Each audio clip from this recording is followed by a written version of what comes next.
Ονομάζομαι Δημήτριος Καρδαμάκης, είμαι καθηγητής ακτινοθεραπευτικής ογκολογίας στο ιατρικό τμήμα του Πανεπιστημίου Πατρών και την περίοδο αυτή και κοσμήτορας της Σχολής Επιστημών Υγείας του ίδιου Πανεπιστημίου.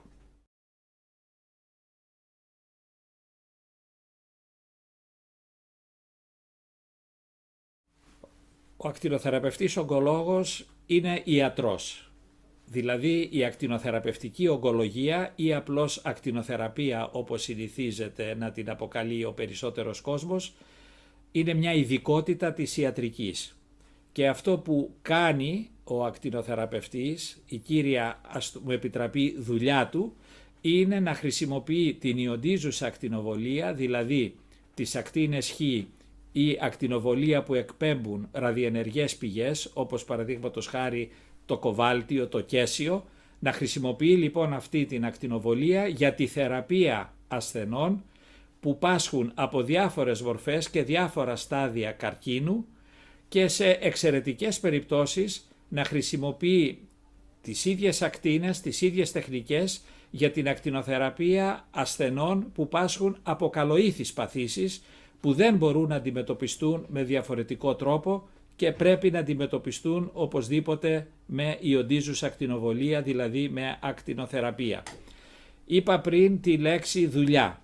Όπως ξέρετε, σε πάρα πολλές κοινωνίες, ακόμα και σήμερα στις δυτικές, ο γιατρός εκτελεί λειτουργήμα, δεν κάνει δουλειά. Αλλά νομίζω για τις ανάγκες αυτού εδώ του προγράμματος, καλό θα είναι να αναφερόμαστε ότι είμαστε εργαζόμενοι, είμαστε άνθρωποι που εργαζόμαστε στο χώρο της υγείας και ως εκ τούτου μπορεί πολλές φορές να μπαίνει ο όρος δουλειά αντί να χρησιμοποιούμε τον όρο λειτουργήμα.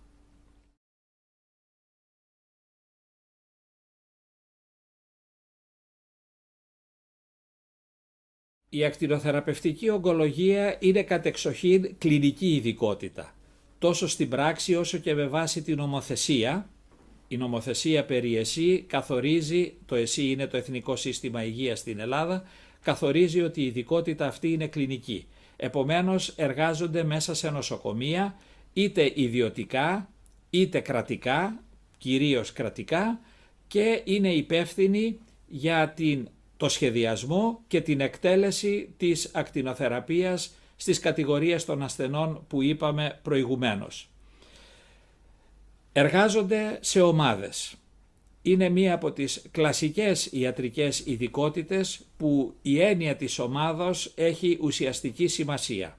Δηλαδή, για να κάνουν τη δουλειά τους σωστά, χρειάζονται τους ακτινοφυσικούς, οι οποίοι είναι επιστήμονες της ιατρικής φυσικής που έχουν εξειδικευθεί όμως στη χρήση της ιοντίζουσας ακτινοβολίας, και χρειάζονται και τους τεχνολόγους, αυτό που λέμε τους χειριστές των ακτινοθεραπευτικών μηχανημάτων, οι οποίοι είναι υπεύθυνοι για την καθημερινή εκτέλεση της θεραπείας. Επομένως υπάρχει μια βασική ομάδα από αυτά τα τρία άτομα και φυσικά σε ένα ακτινοθεραπευτικό τμήμα υπάρχουν επιπλέον υποειδικότητες, επιπλέον συνεργάτες όπως παραδείγματος χάρη η γραμματεία, νοσηλεύτριες, ψυχολόγοι, που όλοι μαζί υποστηρίζουν τον ογκολογικό ασθενή, δηλαδή τον ασθενή που έρχεται για να κάνει ακτινοθεραπεία.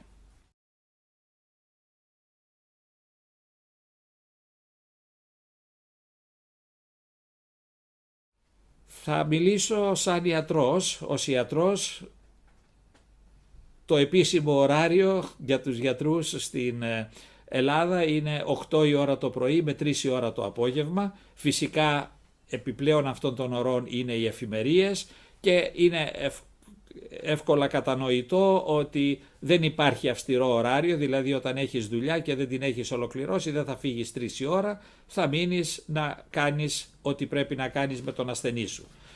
Το τυπικό λοιπόν πρόγραμμα μιας ημέρας είναι λίγο δύσκολο να το περιγράψω, με την έννοια ότι κάθε μέρα, έτσι όπως έχουμε προγραμματίσει τις εργασίες μας, είναι διαφορετική, οπότε θα σας πω τι ακριβώς, πώς δουλεύουμε εδώ στην ακτινοθεραπεία και πώς δουλεύω εγώ στο συγκεκριμένο στη συγκεκριμένη μονάδα ακτινοθεραπείας του Πανεπιστημιακού Νοσοκομείου της Πάτρας. Τη Δευτέρα ασχολούμαι με το σχεδιασμό των νέων ασθενών. Ασθενείς δηλαδή που πρόκειται να ξεκινήσουν τη θεραπεία τους, πρέπει να σχεδιάσω τη θεραπεία, δηλαδή να ορίσω με μεγάλη ακρίβεια την περιοχή που θα δώσουμε την μέγιστη δόση ακτινοβολίας και επίσης με την ίδια ακρίβεια να ορίσουμε και τις περιοχές που πρέπει να αποφύγουμε να ακτινοβολήσουμε, διότι εκεί βρίσκονται ευπαθή όργανα όπως παραδείγματος χάρη ο εγκέφαλος, η καρδιά, ο νοτιαίος μυελός, ο ισοφάγος. Η Δευτέρα λοιπόν είναι αφιερωμένη σε αυτή τη διαδικασία. Η Τρίτη είναι η μέρα που βλέπω τους ασθενείς που υποβάλλονται ήδη σε θεραπεία. Όταν λέω τους βλέπω, κάνουν τη θεραπεία τους και μετά τους εξετάζω, τους ρωτάω πώς πηγαίνουν, αν έχουν συμπτώματα, αν έχουν παρενέργειες από τη θεραπεία ή προσπαθώ να λύσω πρακτικά προβλήματα που έχουν, όπως παραδείγματος χάρη συνταγογράφηση, παραπομπή σε κάποια άλλη ειδικότητα, ιατρική κτλ. Η Τετάρτη για μένα είναι μέρα που ασχολούμαι με την κοσμητεία, με το πανεπιστήμιο και μετά είναι η Πέμπτη που είναι η μέρα όπου βλέπουμε νέους ασθενείς που όμως εκείνη την ώρα έρχονται στο τμήμα μας, στην ακτινοθεραπεία, παίρνουμε ιστορικό, τους εξετάζουμε κλινικά και αποφασίζουμε τότε τι θα κάνουμε. Ούτως ώστε αν είναι να κάνουμε ακτινοθεραπεία θα τους φέρουμε την επόμενη ή τη μεθεπόμενη Δευτέρα για να κάνουμε τον σχεδιασμό μας. Και η Παρασκευή είναι πάλι η μέρα που βλέπουμε τους ασθενείς, παρακολουθούμε τους ασθενείς που υποβάλλονται καθημερινά σε ακτινοθεραπεία. Πρέπει εδώ να πω ότι ένας κύκλος ακτινοθεραπείων αποτελείται συνήθως από 5 έως 35-40 συνεδρίες όπως λέμε, δηλαδή ο ασθενής κατά κανόνα έρχεται κάθε μέρα, κάνει τη θεραπεία του και πηγαίνει μετά είτε στην κλινική εάν νοσηλεύεται ή στο σπίτι του εάν είναι εξωτερικός ασθενής. Είναι δηλαδή μια θεραπεία η οποία διαρκεί αρκετό χρονικό διάστημα, διαρκεί κατά κανόνα 3 με 5 εβδομάδες, που αυτό σημαίνει ότι ο ασθενής εξοικειώνεται με τους ανθρώπους, εξοικειώνεται με το χώρο και βέβαια νιώθει ότι εκείνη την περίοδο ο ακτινοθεραπευτής ογκολόγος είναι ο γιατρός που πρέπει, που μπορεί να του λύσει όλα τα προβλήματα που παρουσιάζονται.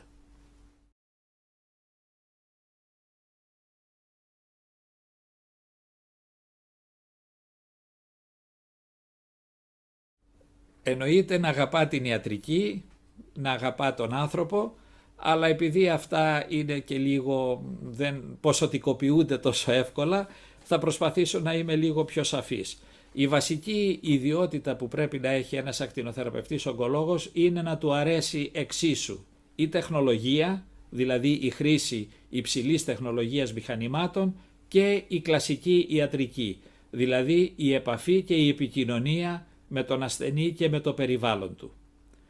Επομένως θα μπορούσε κανείς να πει βασισμένος πάνω σε αυτό ότι χρειάζονται γνώσεις ιατρικής φυσικής, χρειάζεται φαντασία με την έννοια να μπορείς να αναπαραστήσεις όλα αυτά που βλέπεις στις εικόνες, δηλαδή στις αξονικές τομογραφίες, στις μαγνητικές τομογραφίες, και βέβαια χρειάζεται πάρα πολύ υπομονή να αντιμετωπίσεις όλα τα προβλήματα, τόσο τα σωματικά όσο και τα ψυχικά, που έχουν αυτοί οι ασθενείς που πάσχουν από καρκίνο.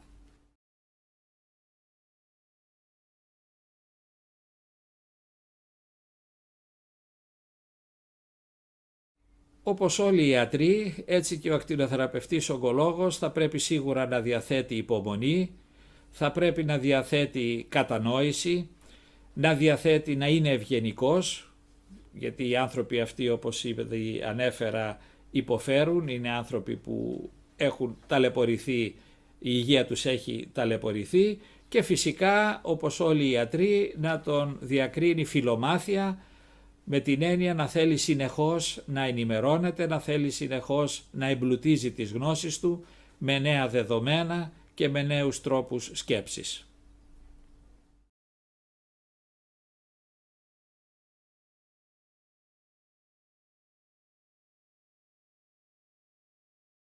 Όπως είπα και στην αρχή, ο ακτινοθεραπευτής ογκολόγος είναι ιατρός.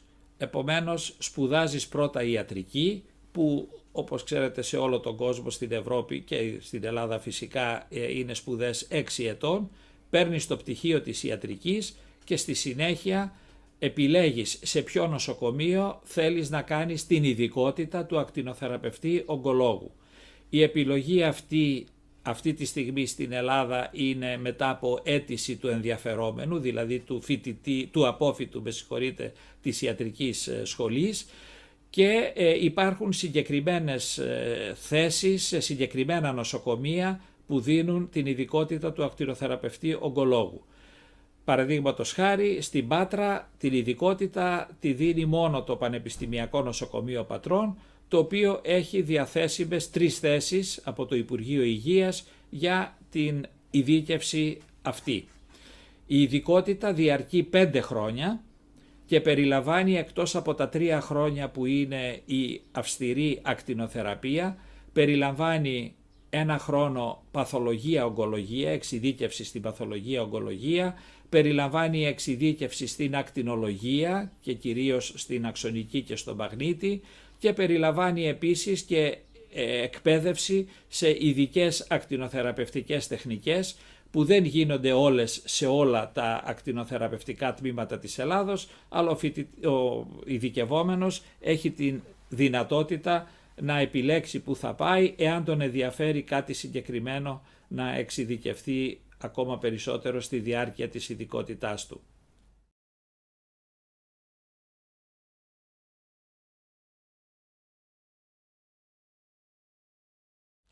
Εξαρτάται που δουλεύεις. Στον ιδιωτικό τομέα, καταλαβαίνετε, δεν μπορώ να εκφέρω, δεν έχω άποψη, διότι δεν γνωρίζω, γιατί εκεί υπάρχει η σχέση του ιατρού με τον ασθενή, υπάρχει η αμοιβή, η νόμιμη αμοιβή που μπορεί που ζητά ο ακτινοθεραπευτής ογκολόγος, και έτσι εκεί δεν παρεμβαίνω. Στους ακτινοθεραπευτές που εργάζονται σε δημόσια νοσοκομεία, είτε αυτά είναι νοσοκομεία του ΕΣΥ είτε πανεπιστημιακά, και εκεί ο μισθός κυμαίνεται κατά κάποιο τρόπο, δηλαδή ο ειδικευόμενος στη διάρκεια της ειδικότητας που ασκείται ξεκινάει περίπου με 1.500 ευρώ και μετά, όσο προχωράνε τα χρόνια, μετά από 30-33 χρόνια υπηρεσίας, στο μεν ΕΣΥ μπορεί να φτάσει τις περίπου πάνω κάτω 2.000 ευρώ, λέω τώρα μια τάξη μεγέθους. Στο πανεπιστήμιο, αν είσαι πανεπιστημιακός, αυτό το ποσό είναι γύρω στα 3.000 ευρώ. Μαζί εννοώ με τα ειδικά επιδόματα και όλα τα σχετικά. Γενικά εξαρτάται από το σε ποια χώρα εργάζεσαι. Η αντίστοιχη μισθή, παραδείγματος χάρη στην Ελβετία ή στην Αγγλία, είναι σαφώς διαφορετική, πολύ πιο πάνω από τους συγκεκριμένους, αλλά αυτό είναι όλα θέμα πώς το κράτος ορίζει την μισθολογική του πολιτική.